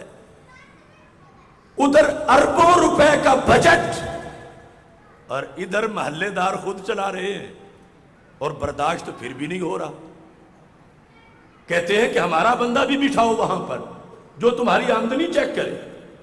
اب پورے ملک میں این جی اوز ہیں، ان سے تو کوئی نہیں پوچھتا کہاں فنڈ کہاں سے آیا، کہاں گیا۔ ادھر دیتے بھی نہیں اور پھر حساب لینے کو تیار۔ ادھر این جی اوز کے لحاظ سے پھر نصاب دیکھو۔ ان سرکاری یونیورسٹیوں کے لحاظ سے کبھی اعلی مدرسہ نے بھی کہا ہمیں بھی وہاں حصہ دو، کہیں تو دیتے نہیں، اب وہ کہتے ادھر والا بھی سارا ادھر لاؤ۔ اس کے لیے تو ویسے سب کچھ کیا ہوا ہے، تو یہ جو ہو رہا ہے دین کے لیے تم اسے بھی ختم کرنا چاہتے ہو۔ اور پھر دیکھو جب بھی آج تک پاکستان میں جتنی یہ سب سے بوڑھا انسان جو بیٹھا اس کی سوچ ہے، وہ اسے یاد ہوگا کہ پاکستان میں جب بھی کوئی حادثہ ہوتا ہے، کوئی ضرورت پڑتی ہے کسی بڑے کام کے لحاظ سے، تو کہتے ہیں کہ اب پاکستانی ماہرین تو بے بس ہو گئے ہیں، بیرون ملک سے ماہرین آئیں گے تو پھر مسئلہ حل ہوگا، یا پھر مریض ہی بیرون ملک چلا جائے گا، یا ماہرین آئیں گے پھر جا کے کہ حادثہ کیوں ہوا تھا، فالٹ کیا تھا، یہ کیوں ہوا، وہ کیوں ہوا۔ تو وہ بجٹ اربوں روپے کا جن اداروں پہ خرچ ہوتا ہے، وقت آنے پر تو جواب آیا کہ ماہرین بیرون ملک سے بھی آئیں گے، بیرون ملک سے آئیں گے، وہ حل کریں گے۔ تو میں تم سے پوچھتا ہوں، سب سے بوڑھا انسان بھی بتائے کہ آج تک تم نے کبھی خبروں میں یہ بھی سنا یا یہ بھی چھپا کہ دین کا ایک مسئلہ پیدا ہو گیا ہے، پاکستان کے علماء تو ناکام ہو گئے ہیں، اب علماء بیرون ملک سے آئیں گے تو پھر مسئلہ حل ہوگا؟ ایسا کبھی نہیں ہوا۔ تو یہ جو خود چلا رہے ہو، یہ تو پیداوار دے رہے ہیں، انہوں نے قوم کو نا امید نہیں کیا، اور جن پر اربوں روپے خرچ ہو رہے ہیں، وہاں تو جب مسئلہ مشکل ہوا تو بات ماہرین تک، بیرون ملک تک پہنچی۔ اس واسطے اس نظام کی اپنی برکت ہے، اس کے پیچھے صفحہ کی روشنی ہے، اس کے ساتھ قرآن کا سہارا ہے، اس کے پیچھے سرور کائنات صلی اللہ علیہ وسلم کی دعائیں ہیں۔ اور دیکھو سرور کی بات، لاہور پنجاب اسمبلی پہلے دھرنا دیا نرسوں نے کہ ہماری تنخواہیں بڑھائی جائیں، پھر دھرنا دیا ڈاکٹروں نے، پھر سکول ٹیچروں نے، کسان آلو لے کے آ گئے کہ بھاؤ نہیں ہے۔ تو میں پوچھتا ہوں کہ آج تک یہ بھی سنا کہ ائمہ مسجد اور ائمہ خطبہ دھرنا دے کے بیٹھے ہیں کہ ہماری تنخواہیں کیوں نہیں بڑھا رہے؟ بڑھاؤ بڑھاؤ، تنخواہ بڑھاؤ، یہ نعرہ لگائیں۔ آج تک پاکستان کی تاریخ میں نہیں ہوا۔ تو پھر جن یونیورسٹیوں کالجوں کے فارغ التحصیل بیچارے یوں دھکے کھاتے ہیں اپنی تنخواہوں کو بڑھوانے کے لیے، تو وہاں وہ برکت نہیں جو مصلی رسول پہ برکت ہے۔ خطیب امام کی چند ہزار تنخواہ اگر آج اسے بیان کیا جائے معاشرے کی مہنگائی میں، تو لوگ لطیفہ سمجھے کہ اتنی بھی تنخواہ ہوتی ہے، اتنا بھی وظیفہ ہوتا ہے، لیکن یہ مطمئن ہے، اطمینان ہے، اس کو، اسے اطمینان ہے، یہ خوش ہے۔ اور اگر محلے دار کو کبھی مشکل پڑے تو انہی سے قرض بھی لے جاتا ہے۔ عجیب بات ہے۔ حضرت پیر سید محمد مظہر قیوم مشہدی رحمت اللہ علیہ، آپ کبھی کبھی بڑے جاندار تجزیے فرماتے تھے۔ تو بکی شریف میں ایک تھے حافظ بشیر احمد، ہم بچے تھے جس وقت وہ یعنی بڑھاپے کے قریب پہنچے ہوئے تھے، ان کی شادی نہیں ہوئی تھی اور بہت پکے حافظ تھے، کوئی دارالعلوم بھی نہیں بنایا تھا لیکن مسجد میں ہی خدمت کرتے تھے، چند بچے پڑھتے تھے۔ تو پورے شہر بکی شریف میں جب لوگوں کو اچانک کسی کو کرائے کی ضرورت پڑ گئی ہے جانا، اس نے کہا چلو حافظ بشیر صاحب سے کرایہ لے آئے، یا ان سے ہٹے تو دوسرے ساتھ حافظ رمضان صاحب ہیں ان سے لے آئے۔ بڑے بڑے چودھری، بڑے بڑے نواب، ان کے رزق میں وہ برکت نہیں جو حافظ بشیر کے رزق میں برکت ہے۔ یہ ایک حقیقت ہے، یہ دین کے اندر دین کی اپنی دی ہوئی ایک رونق ہے، ایک لذت ہے، ایک برکت ہے۔ ایم اے اور پی ایچ ڈی کی ڈگریاں لوگ جلاتے ہوئے نظر آئیں گے، مگر حافظ اپنے امامے جلاتے ہوئے احتجاجاً کبھی نظر نہیں آئیں گے کہ فلاں موقع پر یہ میری دستار ہوئی تھی، آج میں اسے جلانے لگا ہوں کہ یہ مجھے کیا دیا گیا تھا، میں اس سے احتجاج کر رہا ہوں، یہ میں پھاڑ رہا ہوں، یہ میں ایسا کر رہا ہوں۔ یہ لفظ میں نے بولے ہیں، آج تک اس کی حقیقت کے جس کے لحاظ سے ہو آپ نے سنا تک نہیں، اس کا تصور تک نہیں کہ کوئی اپنی دستار جلائے، اور ادھر ڈگریاں جلاتے ہوئے لوگ نظر آتے ہیں۔ اس بنیاد پر یہ نظام دین، اس کی اپنی ایک شان ہے، چونکہ اس کا تعلق صفہ کے ساتھ ہے۔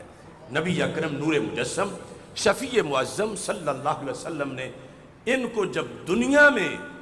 آزمائشوں میں بھی اپنا سہارا دے رکھا ہے،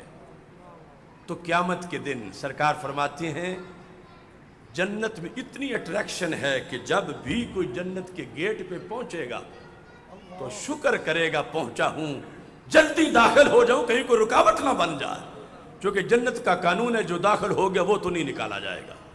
تو جو بھی پہنچے گا فوراً داخل ہوگا، فوراً داخل ہوگا۔ میرے آقا علیہ السلام فرماتے ہیں عالم دین جب پہنچے گا تو رک جائے گا، فرشتے کہیں گے یہاں تو کوئی نہیں رکتا، آگے دروازہ بھی کھلا ہے، تو پیچھے دیکھ رہا ہے، آگے چل۔ وہ کہے گا جنہیں جمعہ پڑھاتا تھا ابھی تو وہ پہنچے نہیں، وہ آئیں گے تو انہیں لے کے میں تو جاؤں گا۔ یہ ہے عالم دین، یہ ہے عالم دین، جنہیں ناکارہ سمجھ کے بجھا دیا تم نے، یہی چراغ جلیں گے تو روشنی ہوگی۔ یعنی میدان معاشر میں باقی سب کو اپنی اپنی پڑی ہے، لیکن عالم دین جمعے کے مقتدیوں کو بھی ڈھونڈ رہا ہے کہ وہ بھی آئیں گے تو ان کو لے کے جاؤں گا پیچھے کہیں دوسری طرف جہنم میں نہ چلے جائیں۔ میں تو اپنے شاگرد ڈھونڈ رہا ہوں، میں نے جنہیں نماز پکوائی تھی میں انہیں ڈھونڈ رہا ہوں، جنہوں نے مجھ سے ناظرہ پڑھا تھا میں ان کے انتظار میں ہوں۔ اور یہ کوٹا دین میں رب کی مرضی ہے جسے دے دے، دین کا کوٹا۔ یہاں تک کہ حدیث شریف میں ہے کہ میرے آقا صلی اللہ علیہ وسلم نے ارشاد فرمایا کہ جس بندے کی 3 بیٹیاں ہیں اور ان کی ولادت پر وہ رب سے ناراض نہیں ہوا، اس نے شکوہ نہیں کیا،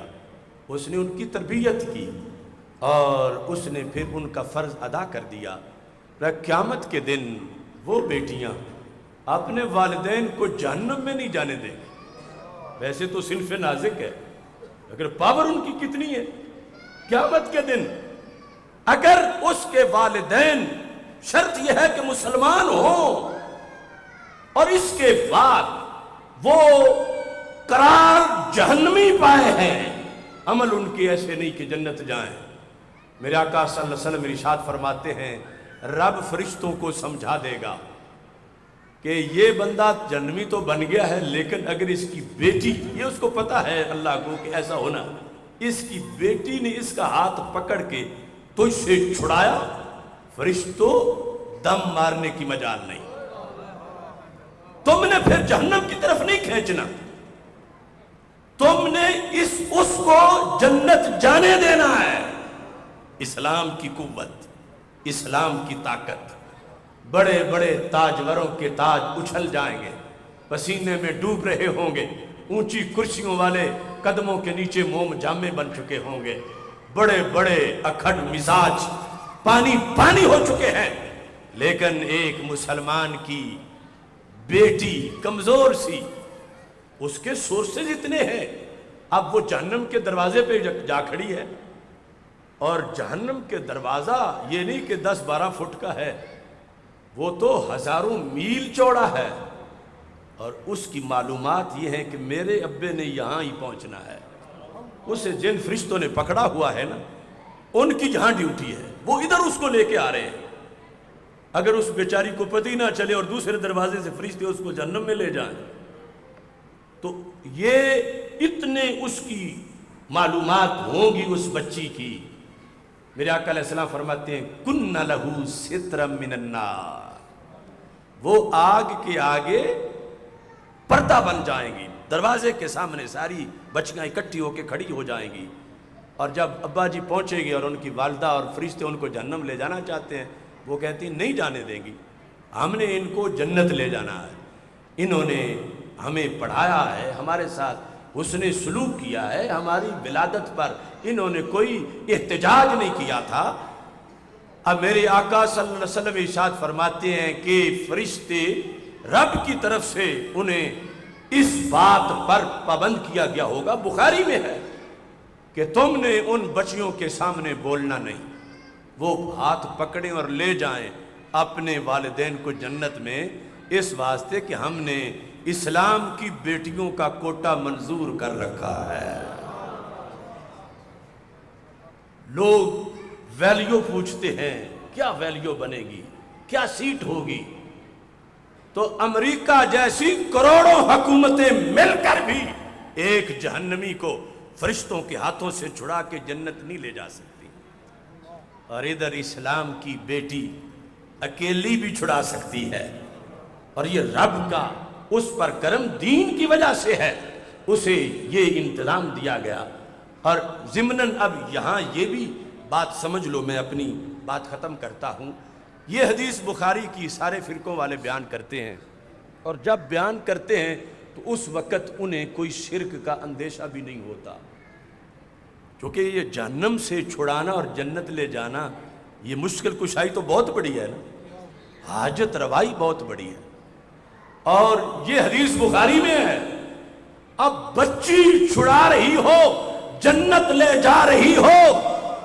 تو پھر تو توحید کو کوئی فرق نہیں پڑتا، اور نبیوں کے سلطان چھڑا کے لے جا رہے ہو تو پھر توحید کو خطرہ کیوں ہو جاتا؟ اگر ان کا کلمہ پڑھنے والی بچی میں اتنی پاور ہے، اور پاور مانے تو کوئی توحید کا نقصان نہیں، بلکہ توحید کی عظمت ہے کہ ایک توحیدن کی قوت کتنی ہے کہ وہ چھڑا کے لے گئی ہے۔ تو جن کا اپنا کلمہ ہے وہ رسولوں کے سلطان حضرت محمد مصطفیٰ صلی اللہ علیہ وسلم ایک چلو بھریں گے اور کروڑوں جہنمیوں کو نکال کے جنت عطا فرما دیں گے، بشرطے کہ وہ ایماندار ہوں گے اور عمل کی وجہ سے چلے گئے ہیں۔ تو یہ شان مان لینا، اگر بندے کے دل میں بغض نہ ہو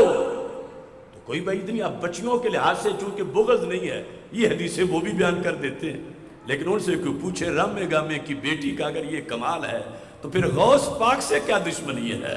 کہ بیٹی اگر چھڑا سکتی ہے تو غوث پاک کیوں نہیں چھڑا سکتے؟ اگر ایک جاہل انسان کی بچی، جو جاہل نہ غوث تھا نہ کتب تھا، کمہار تھا، لوہار تھا، کاشتکار تھا، دکاندار تھا، بشرطے کہ دیندار تھا، اس کی بچی، اس جہنمی کی بچی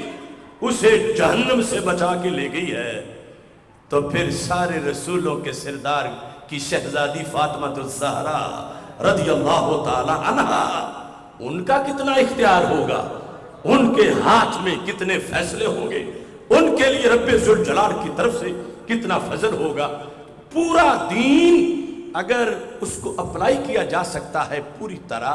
تو اس کے لحاظ سے جو مسلک چاہیے اس کو اہل سنت و جماعت کہا جاتا ہے۔ ہر باب دین کا ہر باب، اس کی حدیثیں جو دوسرے فرقوں والے سارے بیان کرتے ہیں، ہر حدیث میں اگر جا کے بات ختم ہوگی تو مسلک اہل سنت پہ ختم ہوگی۔ اتنی صداقت ہے اس مسلک میں۔ حضرت حافظ الحدیث پیر سید محمد جلال الدین شاہ صاحب نقشبندی قادری قدس سر العزیز، آپ نے اور آپ کے ساتھ مل کر بحر العلوم مولانا محمد نواز کیلانی رحمۃ اللہ علیہ بھکی شریف میں انہوں نے 1940 میں ایک چشمہ قائم کیا جس نے سینوں کو سیراب کرنا شروع کیا اور ہزارہا سینے سیراب کیے۔ اس چشمے کا نام جامعہ محمدیہ نوریہ رضویہ بھکی شریف ہے، اور اس سے پھر گلی گلی میں مدرسے قائم ہوئے۔ بانی دار العلوم محمدیہ دا، گھر گھر دین دا علم ورتان والا، بانی دار العلوم محمدیہ دا، گھر گھر دین دا علم ورتان والا، ساری عمر خدا رسول دیاں صفتاں پڑھن والا تے پڑھان والا، گوندل بار دی بنجر زمین اتے بارش مصطفی برسان والا، او پیر سید جلال الدین شاہ بھکی نو بھکی شریف بنان والا۔ اے جلال دین و ملت مظہر لطف و عطا، پیکر علم و امامت ذات تیری مرحبا، نقش بندی تاج تیرے سر پہ ہے جلوہ فگن، حضرت کیلانوی کے نور سے پاکت ضیا، سیدی سردار احمد کے حقیقی جانشین، بولتے ہیں نطق سے تیرے امام احمد رضا، مسلک رضوی کی تو نے اس طرح تشہیر کی، تا ابد نازا رہے گی سرزمین پھالیا، علم سے تیرے ہیں جاری فیض نے تیرے نہ چھوڑا، کوئی کریاؤ مقام، علم سے تیرے ہیں جاری آج چشمے جا بجا، وآخر دعوایا ان الحمدللہ رب العالمین۔